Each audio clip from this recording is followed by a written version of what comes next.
Ladies and gentlemen, I'm glad to introduce today Mr. Meni BENISH, founder of Israel-Georgian Chamber of Commerce and Honorary Consul of Georgia in Israel.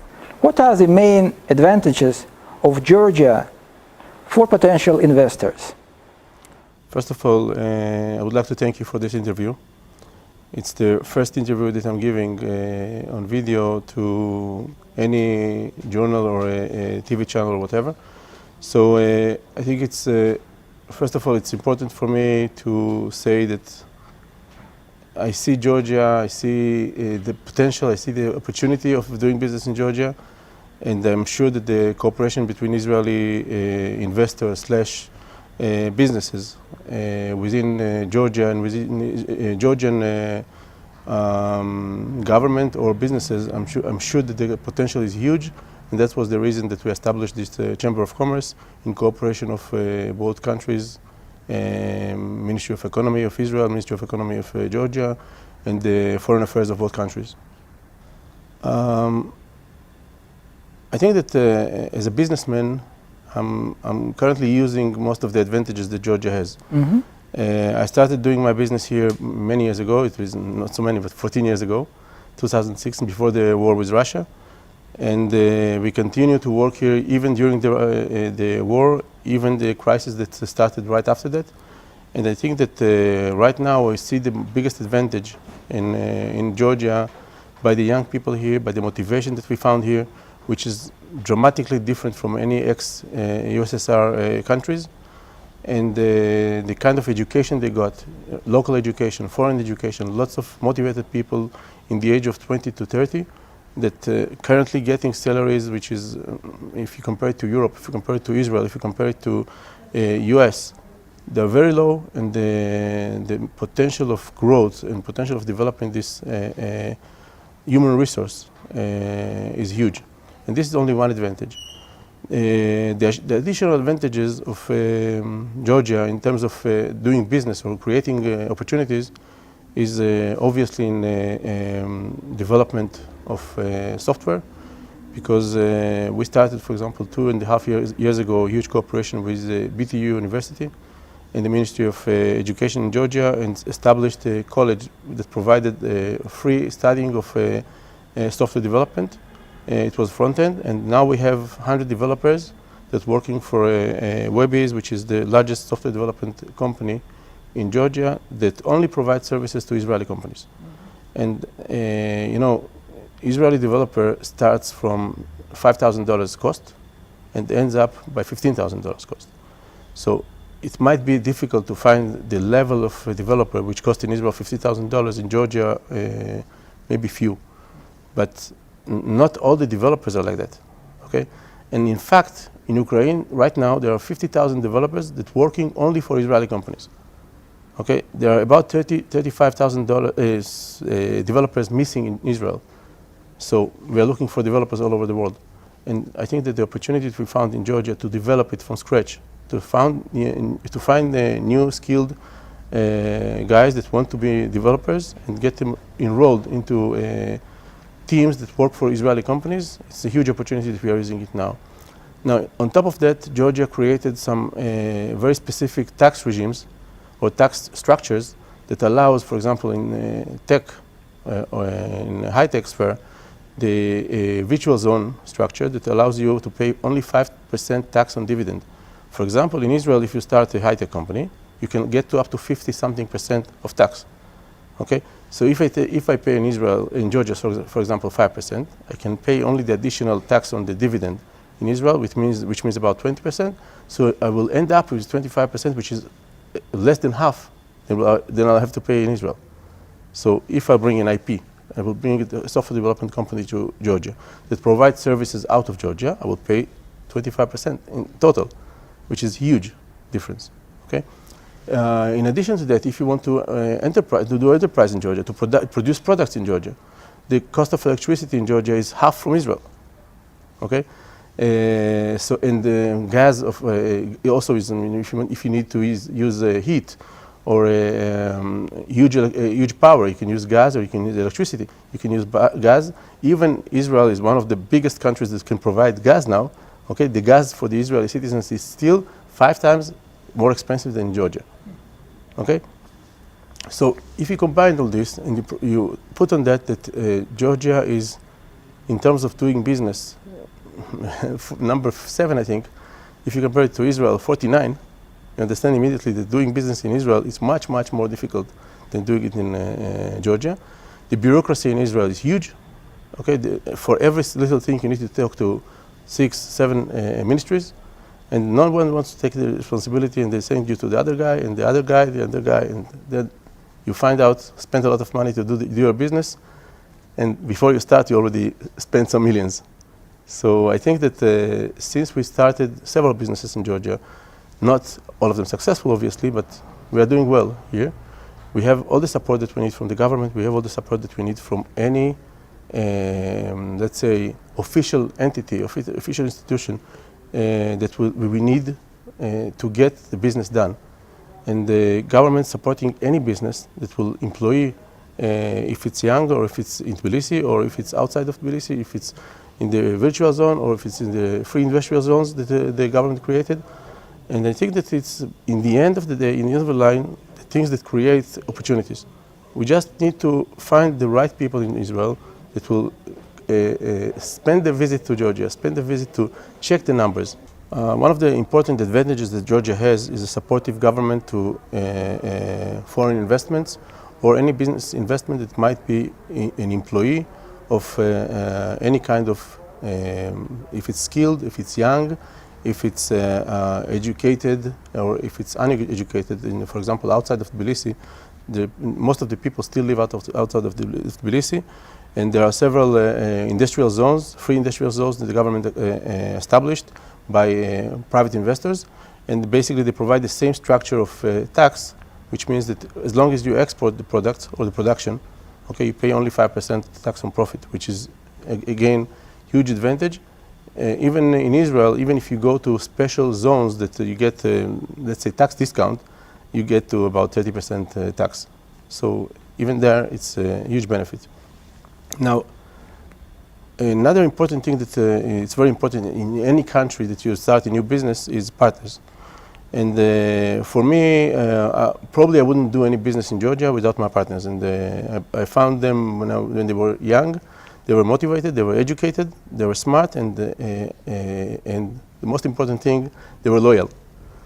And it's not easy to find such a combination in partners, but it's there and it's possible. And I think that I was lucky to find Ilya Zulaya, my partner, and Irakli Kapianidze, my ex-partner. And basically we created even this company together and some other new opportunities that we found out and invested money. And they were successful businesses. And I think that if somebody wants to do business in Georgia, it's just like doing business in US or any other country. It's much easier when you have local partners, not because they are door openers, but they have the culture, they have the experience, they have the education, the local know-how of the infrastructure of having business here. And it's very helpful when you're outsider or when you're coming to have a business that sometimes it's not in the local sphere. I mean, we are not here to sell products for export. We're doing business for residential development, okay? Or anything that's sold for here in the local market. But when you're talking about software development, we can do it without Georgian partners. Okay, we can do it everything by ourselves because the sales are in Israel, for example. But when you want to do a business which is in Georgia, okay, you better have a Georgian partner. Right. I see. Thank you. And as you are the founder of the Israeli-Georgia Chamber of Commerce, how would you outline the role of Israeli investors in Georgia, current existing investors or future investors, and maybe if there are any specific areas in which you would invite more Israeli investors to Georgia, which areas that would be, besides IT or maybe something else? I'll try by describing a little bit the Israeli type of investors, the Israeli type of entrepreneurs. Israelis are mostly risk takers. And I don't know which countries you visited, but I guess that in every country that you go, even in Africa, sometimes even in enemy countries, Arab enemy countries, you will find Israeli investors. And it's amazing. You know, you can go to Qatar, you can go to Dubai, you can go to Abu Dhabi, you will find Israelis. Okay? And sometimes you ask the question, how did you get there? How? In which passport? I mean, you can go and speak Hebrew, and it's amazing. And that's the reason is that we believe that Israel, which is surrounded in the end by enemies, okay, it's not the best location for all these Jews, all these Israelis to do business in one place. And if we are successful in Israel, or sometimes you are not, you will see that in other countries it's easier to do the business, it's easier to make the profit, and instead of competing with so many entrepreneurs in Israel, you go and do your business outside. And I think that Georgia, because of the distance, the small distance between Israel and Georgia, because of the fact that we have 100,000 Georgian Jews living in Israel that speak the language, most of them speak the language. And because of the simple fact that we have during not a regular, I mean, now we're living in a period which is not normal.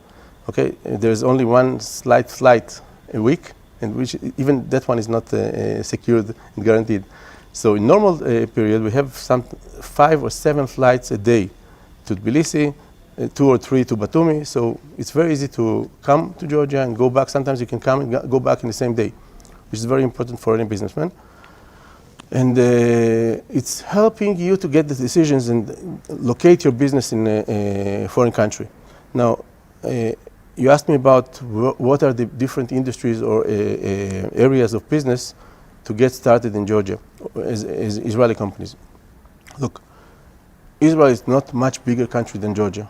Okay, we are a very young country, but we do almost everything local. Okay, so if you go to the basics, to food, agriculture, basically Israel managed to develop this area of agriculture from scratch. Okay, there are so many patents, there are so many startups, there are so many developments that created in Israel, in a country that most of it is totally desert. Okay, the lack of water, the lack of ability to create on sand. Okay, without any rain. Sometimes there are areas, most of Israel, but 2/3 of Israel is still desert. And people grow in the desert watermelons. People grow in the desert peppers.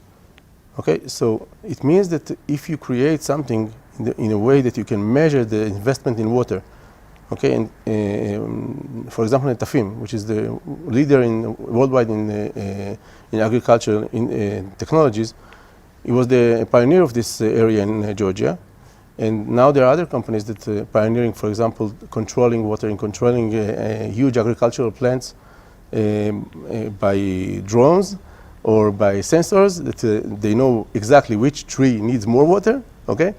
And these things are existing in Israel. So I'm not talking about selling these technologies to Georgians, because only by technology you can do nothing. But if you combine the beautiful land and the fruitful land, which is existing in Georgia, okay, the huge amount of water that is existing in Georgia, the huge amount of agricultural villages that depended on creating something of these lands, and the experience that we have in Israel, okay, I think that the combination of those things will generate huge potential of developing the Georgian agriculture. In fact, there are already several projects, okay? For example, Effie milk, which is one of the leading technologies in the world of farmers, milk creation farmers. They created the biggest farm of cows in Georgia for fresh milk. There are huge project of nuts. They are made by Israelis in Georgia, and some other development of agriculture. I think that if you go to industry of industrial plants, the biggest investment that was in Georgia in the last 10 years was Elbit. Okay, Israeli company, let's say, military. The basic or the origin of Elbit is military technologies, military supply. But the factory that they established in Georgia and opened about, I think it was about a year and a half ago, is doing parts for Boeing. Okay, So basically, Georgia started to supply high-tech products for the aviation to the US, okay, by Israeli company. It means that if you look at Georgia by only what is there now, you miss the opportunity. Okay, we need to take the things and put them together and start to play with the tools which we have for the game to create new things. Otherwise, the plate is always small for the local people. We need to think and rethink again what can be done here, and the potential is huge. I see. You mentioned that we are not in the normal situation now because of the corona. Do you think it creates additional possibilities for investors or not yet? I think that the corona is not here to go. I mean, it will take us, I guess, about 6 months, minimum 6 months, to get rid of it. And the world is suffering. And I mean, in all the industries, wherever you will look now, the world is suffering. It's not only tourism that is suffering in Georgia. In Georgia, it's more painful with tourism because I think it's about 17% from the GDP of Georgia, the tourism alone. So we are missing here about 7-8 million tourists, which is huge money for the government and for the people. So I think that there will be some changes in the map. Okay, the people that used to do tourism will start to look for jobs in other things, and maybe it will be recovered very soon. But they will still need to survive that period. And obviously, it creates opportunities because, for example, I can give you an example from Israel. Okay, only in Tel Aviv area there is office spaces under construction now about 3 million square meters. Okay, imagine 3 million square meters additional office spaces will be added in the next 2-3 years. So if you look at the office buildings now, for example, Amazon and Google and eBay sent all their employees to work from home till the end of December. Okay, so basically they already don't need the offices, or at least maybe they need 10 or 15% from the office they hold. Can you imagine? Only Google has 1,500 employees in Israel. Okay, so in Georgia there are not too many office spaces. Okay, and this area might not be complicated in Georgia, but still, you know, you have no clubs, you have no bars, you have no concerts, and all the people that used to work for those industries will need to work and get some money to live from. They need to survive this period.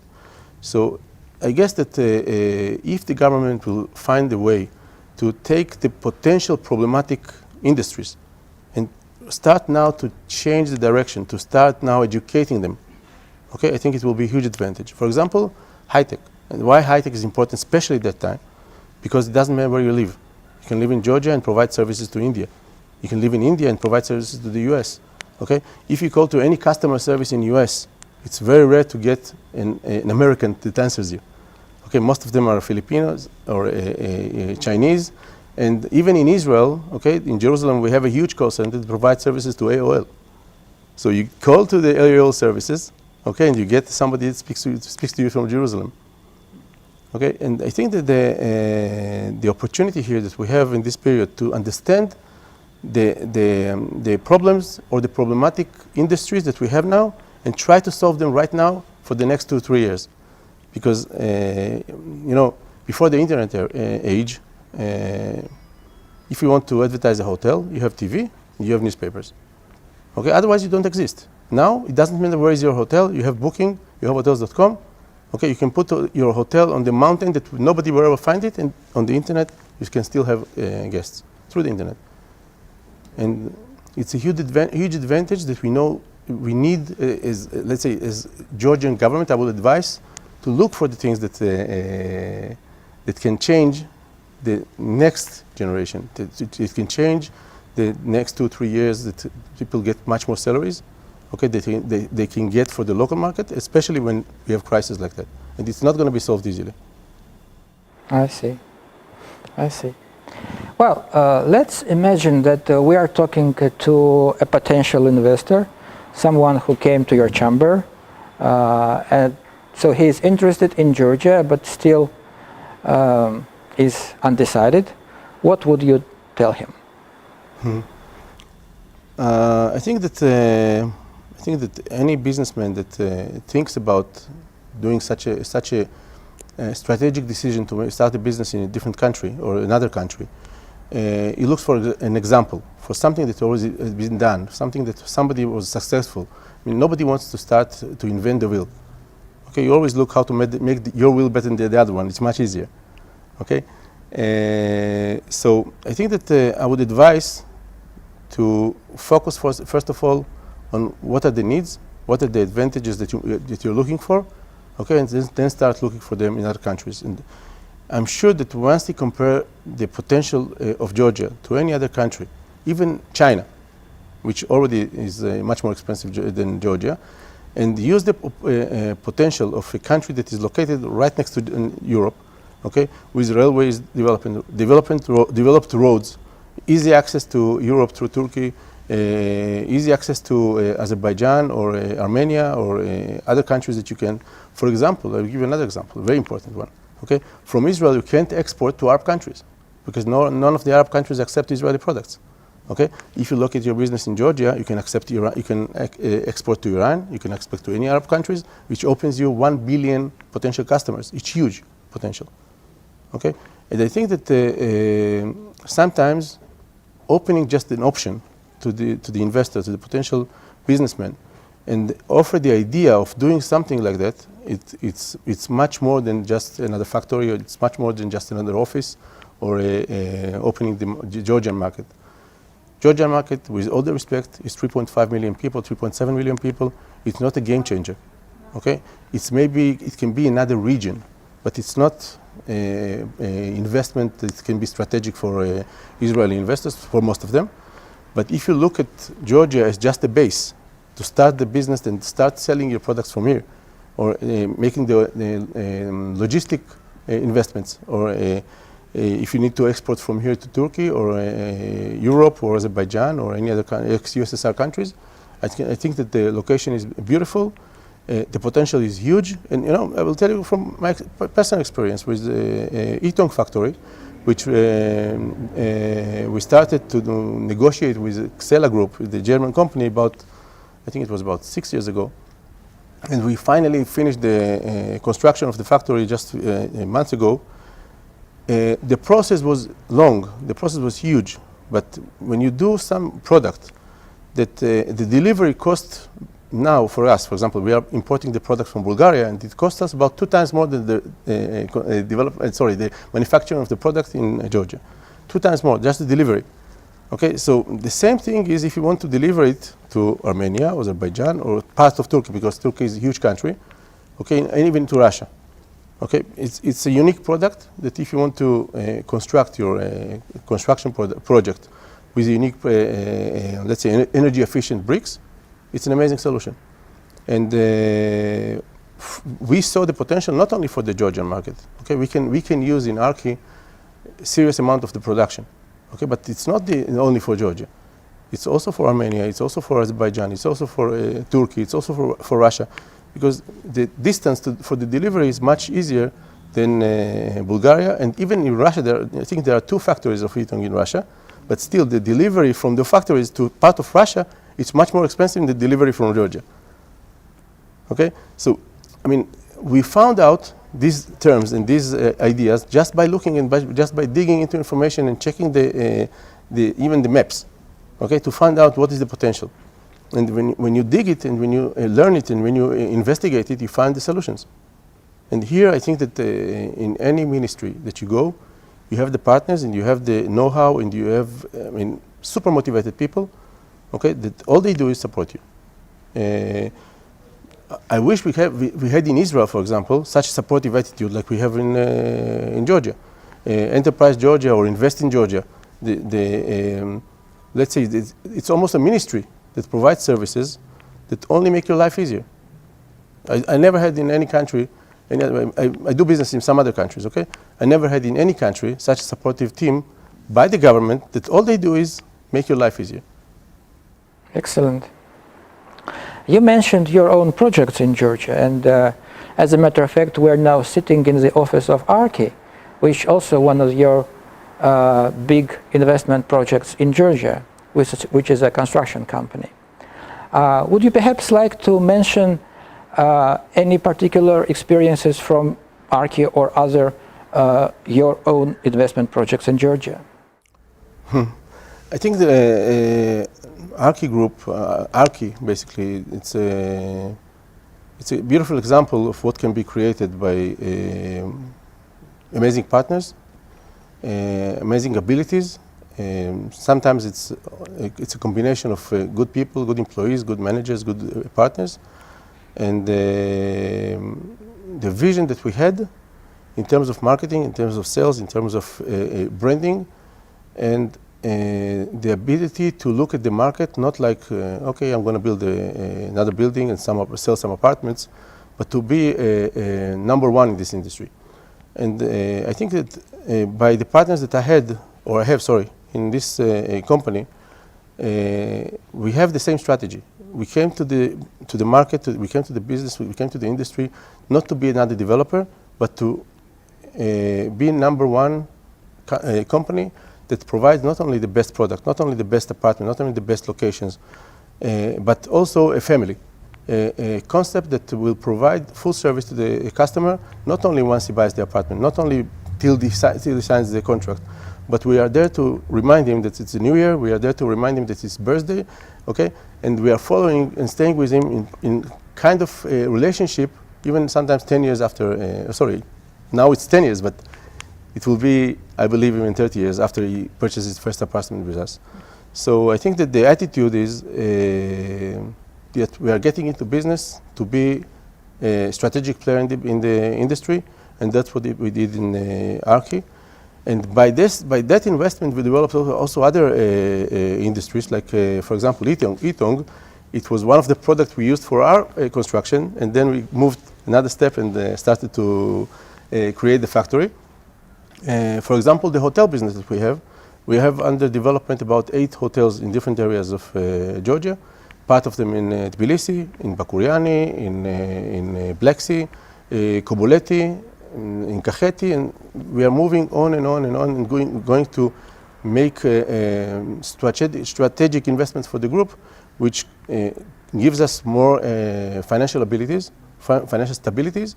And I think that as shareholders and the owners of the company, gives us opportunities to get to use the power of the brand, use the power of the company, and look for other opportunities to grow. I see. Well, thank you very much. Let me wish you best of success with your newly established Chamber of Commerce and with your all other investment projects in Georgia. Thank you very much. Thank you very much. I'm gladly sharing my experience and my know-how and my knowledge, which was gained by sometimes painful mistakes.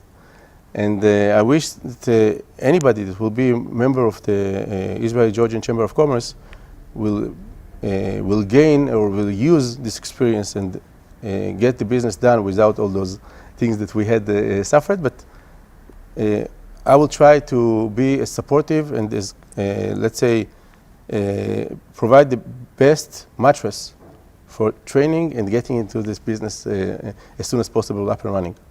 My idea or my wish or my desire is to see other people that starting their business, sometimes young, sometimes older, and see them successful, see them happy. And I mean, if we can make the combination of the 2 countries that I love a lot, Israel and Georgia, and I'm a citizen of both countries, so it's not just I'm not just a guest. If I can help them to be successful in both 2 countries, it will be amazing for me. Thank you very much. Excellent. Thank you. Thank you.